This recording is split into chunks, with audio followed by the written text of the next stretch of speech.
Welcome back to Speed Chess Championship 2025 and buckle up, because this one is pure adrenaline. Today we've got Wesley versus Hikaru Nakamura, two absolute titans of speed chess colliding in a razor-sharp Queen's Indian setup. The game quickly transforms into a tactical minefield, with both players trading punches in the center and calculating at lightning speed. Get ready, this match is fast, fierce, and full of electric ideas. And we're off. Wesley opens with pawn to d4, a classic move to claim the center and begin a strategic positional battle. Hikaru responds with knight to f6, a flexible and popular reply. He's not committing to a specific pawn structure just yet, keeping Wesley guessing. White plays pawn to c4, creating the queen's gambit setup. This move puts more pressure on the center and prepares to control the d5 square. And now pawn to e6 from Hikaru. This move prepares to develop the dark-squared bishop and can lead into a number of solid defenses like the queen's gambit declined or, as we'll see, the Nimzo-Indian. Wesley develops his knight to c3, a very logical move. It controls the center and prepares for further development, but this move allows one of Hikaru's favorite openings. And there it is, bishop to b4. This is the Nimzo-Indian defense. The idea is simple but powerful. Black pins the knight on c3, preventing white from easily playing f4 and putting immediate pressure on white's position. So chooses the classical variation with queen to c2. This move has a dual purpose. It unpins the knight and it prepares to recapture on c3 with the queen to avoid getting doubled pawns. Hikaru simply castles kingside, getting his king to safety. He's not in any hurry to resolve the tension in the center, just calmly improving his position. Pawn to a3 from Wesley. He's putting the question to the bishop on b4. Are you going to trade or are you going to retreat? This is a standard way to challenge Black's setup. Hikaru decides to trade, bishop takes knight on c3. This is a huge strategic decision. Black gives up the famous bishop pair advantage, but in return he gets a solid pawn structure and good control of the light squares. And as planned, Wesley recaptures with his queen. No doubled pawns for white, but Black has achieved his opening goals. The stage is now set for a complex middle game. Right away, Hikaru strikes in the center with pawn to d5. He's challenging white's control and opening lines for his pieces. Wesley plays pawn to e3, a solid, quiet move.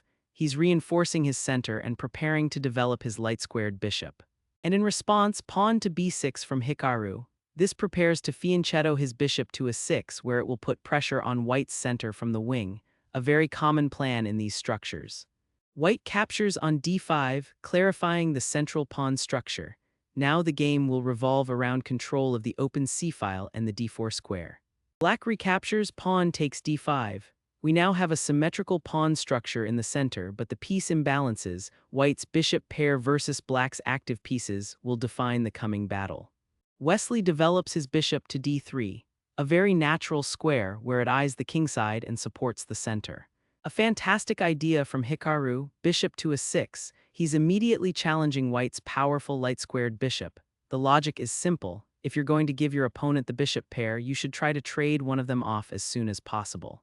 Wesley calmly develops his knight to e2. This prepares to castle and connects the rooks, but it also allows Black to carry out his plan. An interesting little sidestep, queen to c8. This move gets the queen out of the way of the coming trades and prepares to swing it over to the file later on. Very subtle. White castles kingside, getting the king safe.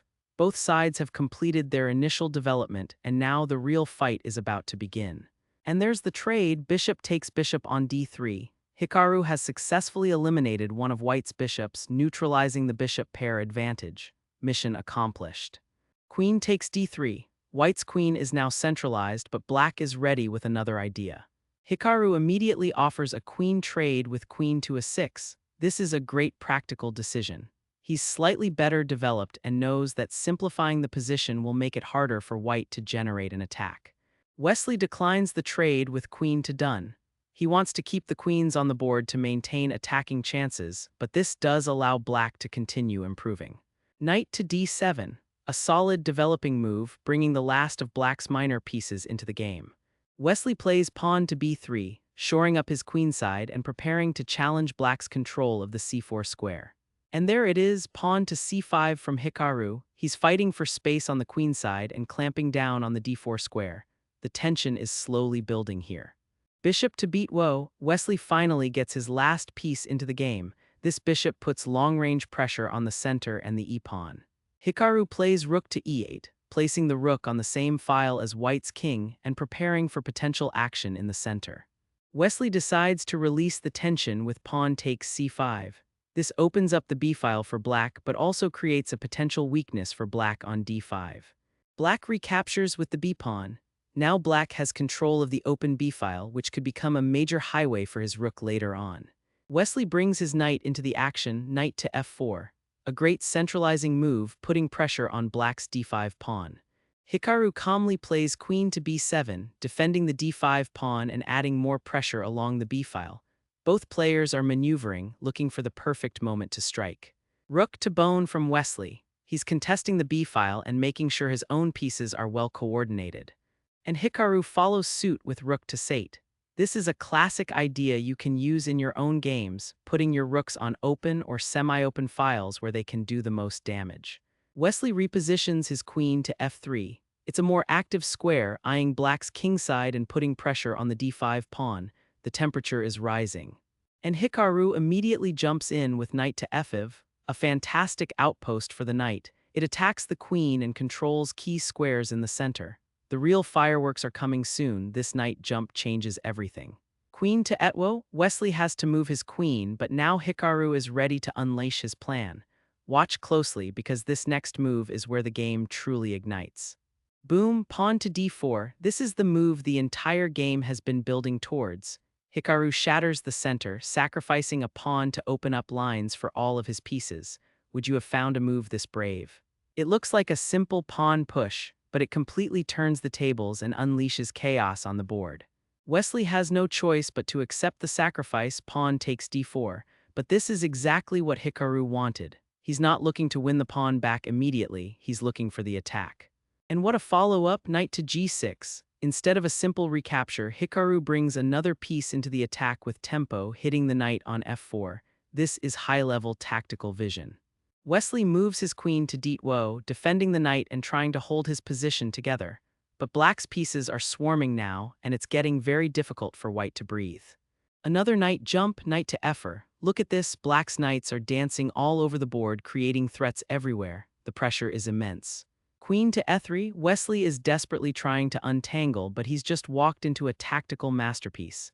Get ready for a shocker, folks. This next move is absolutely brilliant.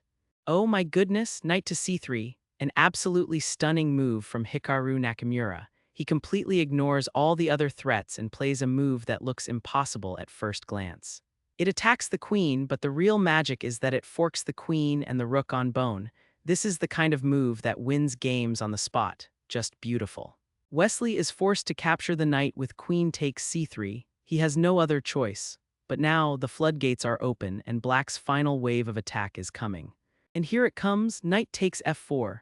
The second knight crashes into the party and suddenly white's king is staring down the barrel of a cannon. There's a devastating threat of checkmate on g8 and white's position is collapsing like a house of cards. Wesley plays queen to f3, desperately trying to trade queens to relieve the pressure. It's the only practical chance, but the damage is already done. Hikaru obliges, queen takes queen. The queens are off the board, but this is no relief for white. We're heading into an endgame where black is completely dominant. Pawn takes f3. This move shatters white's kingside pawn structure, leaving his king horribly exposed. Look at those doubled, isolated pawns, a nightmare to defend. And now, pawn takes d4. While all the action was happening on the kingside, Hikaru cashes in his chips in the center. The passed d-pawn is about to become the star of the show. Wesley brings his rook to done, trying to blockade the passed pawn, but it's too little, too late. That pawn is a monster. And the monster marches forward, pawn to d3. This pawn is a dagger pointed at the heart of white's position.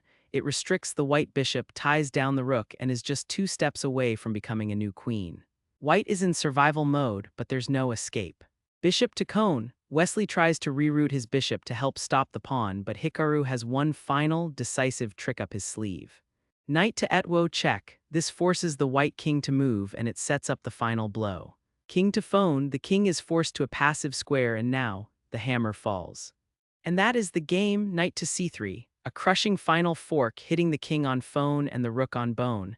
White is going to lose a full rook, and with the d-pawn looming, the position is completely hopeless. And with that, Wesley so resigns. What an incredible performance from Hikaru Nakamura. A quiet opening exploded into tactical brilliance with that central pawn break and a series of stunning knight moves. A masterclass in turning a strategic battle into a decisive attack. Thanks for watching, and we'll see you next time on Chess Tactic Today.